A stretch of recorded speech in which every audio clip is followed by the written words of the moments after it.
When you end up in year 13, you have to manage your studies with stuff like uni applications or, extracurriculars, and more importantly, time for yourself. In my case, it was a bit worse. Last year in October and November, I had retook some of my AS level papers, so year 12 papers, because I didn't really do well in them and I wanted to, give them again and do better, which I ultimately did.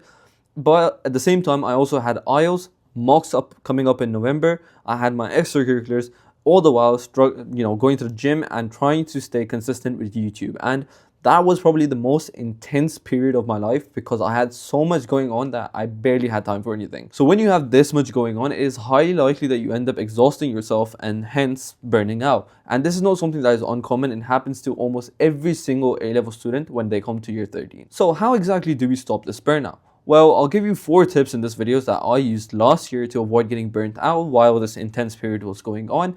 And these 4 tips really helped me to, manage myself, keep myself sane basically. So yeah, without further ado, let's begin. Before we get into the tips, my name is Ayan and I've been helping students for the last 1.5 years about just, productivity, improving their grades and becoming more efficient with how they study. So if that's something that you're interested in, drop a sub and let's get back to the video. Tip number 1, create a schedule.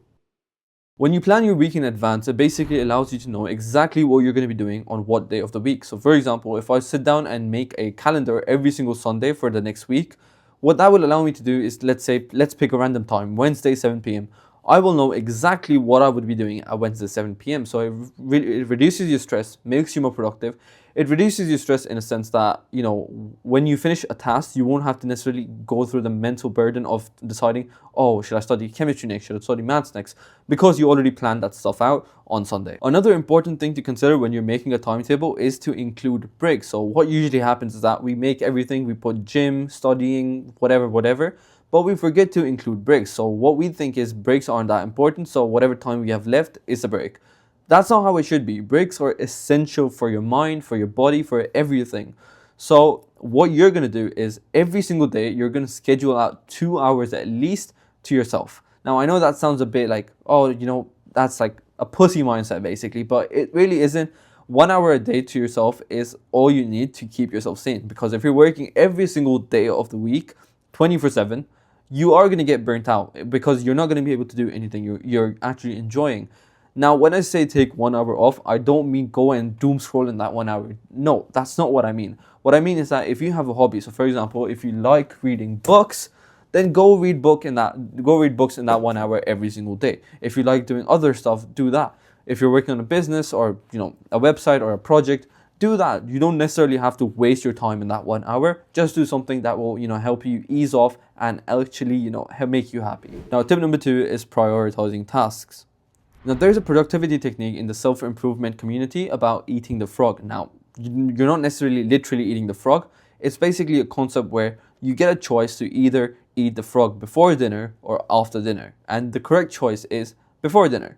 The reason is the faster you get the hardest task out of the way, which is eating the frog, the more that you can enjoy your time after that. So similar scenario applies to when you're studying. Get the hardest task out the way so the rest of your day goes easily. If you don't do that, if you leave the hardest task towards the end, what will happen is that, for example, let's say I have an assignment due tonight. Either I get it done in the morning or I do something else throughout the morning and the whole pressure builds up that, oh, I have to do this assignment by tonight, I have to do this assignment by tonight, and by the time you get to 10 p.m., you're stressing insanely. So if you just get that assignment done early morning, you can have the rest of the day tension-free. So that's what I mean. Eating the frog is basically doing the hardest task of your day first thing in the morning. Also start with it in the morning because in the morning, I think that's how it works for most people, is that your energy is at its peak. You're going to become the most productive. You're going to be the most efficient. So just get the hardest task out of the way first. Now, tip number 3 is being efficient. When I talk about efficiency, I'm basically talking about how you study. So what usually happens is a lot of your time goes away because you're using the wrong study technique. So for example, if you're doing note-taking, it takes you so long to just copy down exactly what's written on the textbook or whatever, your PowerPoint. So if you're just copying down what's written on the PowerPoint, it's going to take you quite a bit of time. I remember I used to do it. I used to copy down the physics textbook into my notes and I thought I was being all productive. It would take me 5-6 hours to just write exactly what's written over there.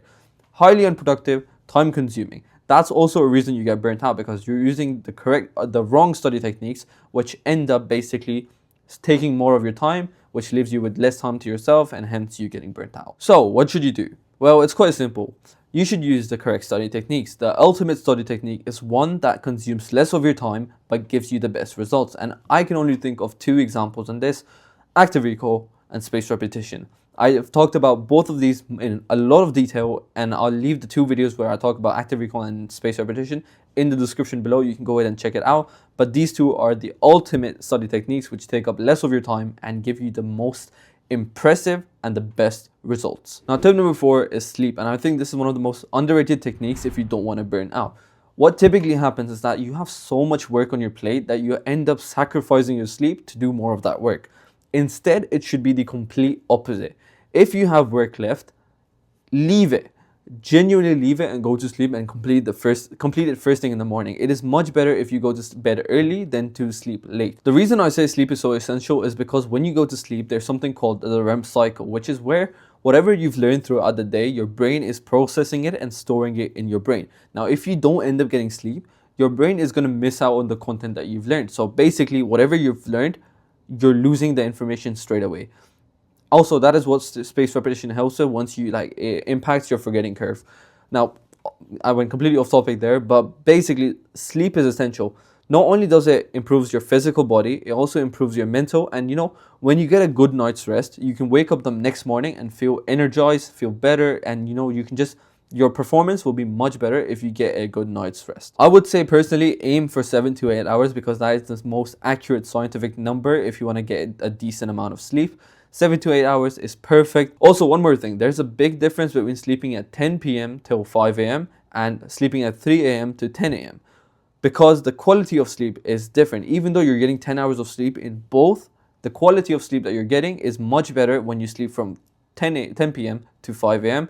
as opposed to 3 a.m. to 10 a.m. The reason is deep sleep, you only get deep sleep in the earlier part of the night. So if you're sleeping from I think 10 p.m. till 2 a.m. So if you're sleeping at 3 a.m., you're missing out on proper deep sleep, which is why you end up, when you wake up, you feel so tired, groggy, and all of that stuff. So once you start going to bed early, you're change the game for yourself. You're gonna feel yourself become much more energized, feel much more better. Your performance will increase. It is literally one of the best productivity hacks that you can do for yourself. Anyways, these are the 4 tips that I used last year when I was getting completely hammered by the system. But I had retakes, I had IELTS, I had mocks, I had YouTube, I had so much going on at that time that it was so hard not to get burnt out. But using these 4 techniques helped me to minimize that. I did get burnt out a couple of times, but if I wasn't doing these things, I would have gotten burnt out at least 10 more times. So these 4 techniques really, really did help me. And if you follow them properly, genuinely properly, then I promise you're going to find yourself becoming more relaxed.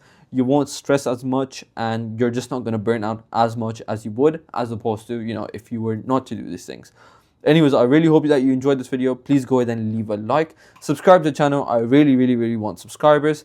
You can subscribe to the channel right over here. And check out this video right over here. I'll see you with another video very soon. Take care and goodbye.